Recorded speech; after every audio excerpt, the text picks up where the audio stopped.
Hi. Let's finish this. 1048. Object Class Keter. SCP-1048 is a small teddy bear, approximately 33 centimeters in height. Through testing, composition of the subject revealed no unusual qualities that made it discernible from a non-sapient teddy bear.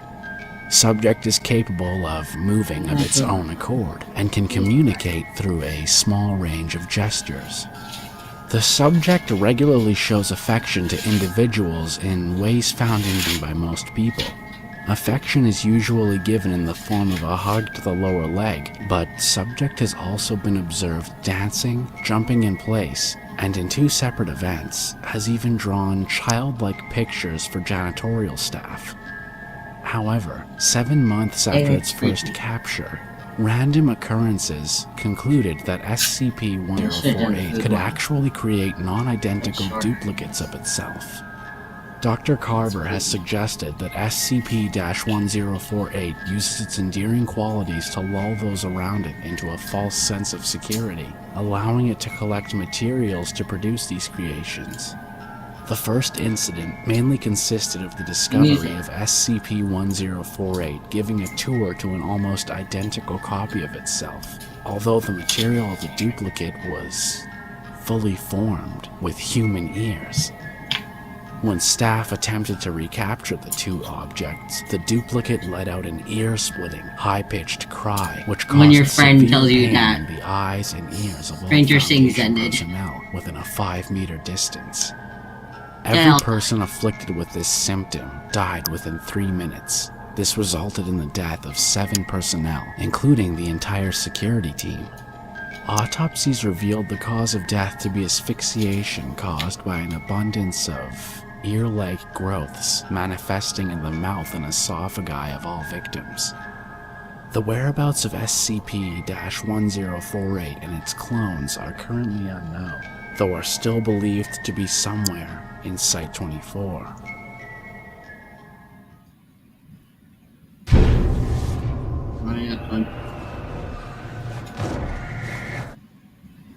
SCP-096.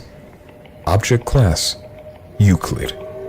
SCP-096 measures roughly 2.5 meters in height, with barely any muscle mass or body hair.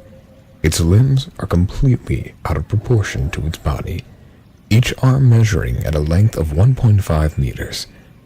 The activity of SCP-096 is far from normal, spending most of its days pacing the eastern wall of its cell. The only real issue reveals itself when somebody sees its face.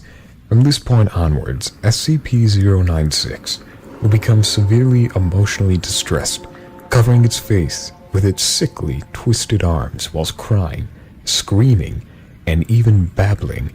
It will then take it upon itself to seek out whomever was to view its face, attempting to charge towards them at speeds of 35 kilometers per hour and even higher, though the speed typically depends on the distance between the viewer and the SCP. Scarily enough, the location of the viewer does not seem to change the behavior of SCP-096, as it will have a constant, yet logically impossible sense of where the victim is at all times. Whenever 096 actually reaches the person, it will proceed to kill them, and somehow leave no traces of the victim's biological matter. SCP-096 is contained in an airtight steel cube at all times. Weekly checks for any cracks or holes are mandatory. Because of the nature of the SCP, only 2 cloaked video surveillance tools are used inside its cell. For safer research and security, personnel use pre-installed pressure sensors and laser detectors to ensure its presence inside the cell. AU audio log was recovered from an interview between Dr. and Captain detailing Zulu 9's first incident with SCP-096. Now playing AU audio log 1557. It always sucks ass to get the initial retrieval duty. You have no idea what the damn thing is capable of besides what jacked up information the field techies can scrape up, and you're lucky if they even tell you the whole story. They told us to bag and tag, didn't tell us jack shit about not looking at the damn thing. Could you describe your mission, please? We had 2 choppers, one with my team and one on backup with Zulu 9B and Dr. We spotted the target about 2 clicks north of our patrol path. I'm guessing he wasn't facing our direction, else he would have taken us out then and there. Your report says SCP-096 didn't react to the cold. It was minus C. Actually, it was negative. Anyway, we landed, approached the target, and Corporal got ready to bag it. That's when Doctor called. I turned to answer it, and that's what saved me. The target must have turned, and my whole squad saw it. That's when SCP-096 entered an agitated emotional state? Yeah, well, I never saw its face. My squad did, and they paid for it. Could you describe it a little more, please? Yeah, it started screaming at us and crying. Not animal roaring, sounded exactly like a person. Really creepy.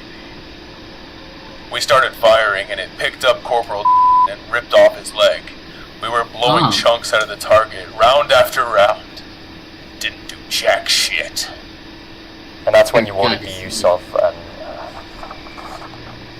84 HEDT launcher? An anti-tank gun. Started carrying it ever since we had some of the SCPS get loose. That can take out some of I've seen those tear through tanks like tissue paper. There was significant damage to SCP-096? Nope, not even a scratch. It didn't even flinch. It kept tearing apart my squad, but with half of its torso gone. But it was taking damage. If it wasn't showing it. It must have lost all its organs, all of its blood, but it didn't acknowledge any of it. Its bone structure wasn't hurt at all. So, no actual structural damage. How many rounds would you say were fired at SCP-096? At the least, 1,000. Our door gunner kept his GAW-19 on it for at least 20 seconds. 20 fucking seconds. That's 650 caliber rounds pumped into that thing. Might as well have been spitting at it. And this is when Zulu 9B arrived? Zulu 9B managed to get a bag over its head and it just sat down. We got it into the chopper and got it here. We have obtained an artist's depiction of SCP-096's face. Would you like to view it? You know, No. after hearing that thing screams, and the screams of my men, I don't think I want to put a face on what I heard. Alright, I believe we're done here. Is that you, Captain? Captain is confirmed to have left interview room 22, subject slightly distressed. I hereby request SCP-096 be terminated as soon as possible. This is Dr. Audio log. If it can't be terminated, why would you say terminated? 1992. End of recording.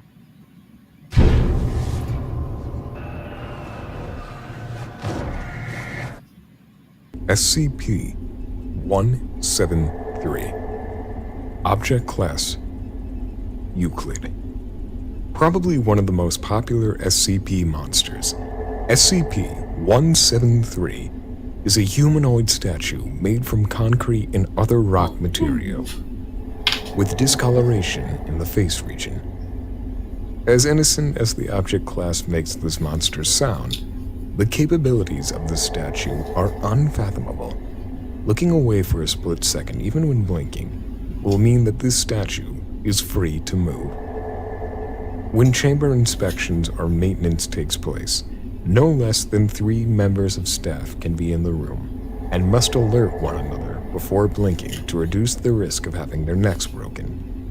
SCP-173 cannot move when direct eye contact is made, meaning that if a constant line of sight is made with this statue, it can't move. Recent reports indicated scraping sounds of stone, originating from inside the container when no one is present. Right now.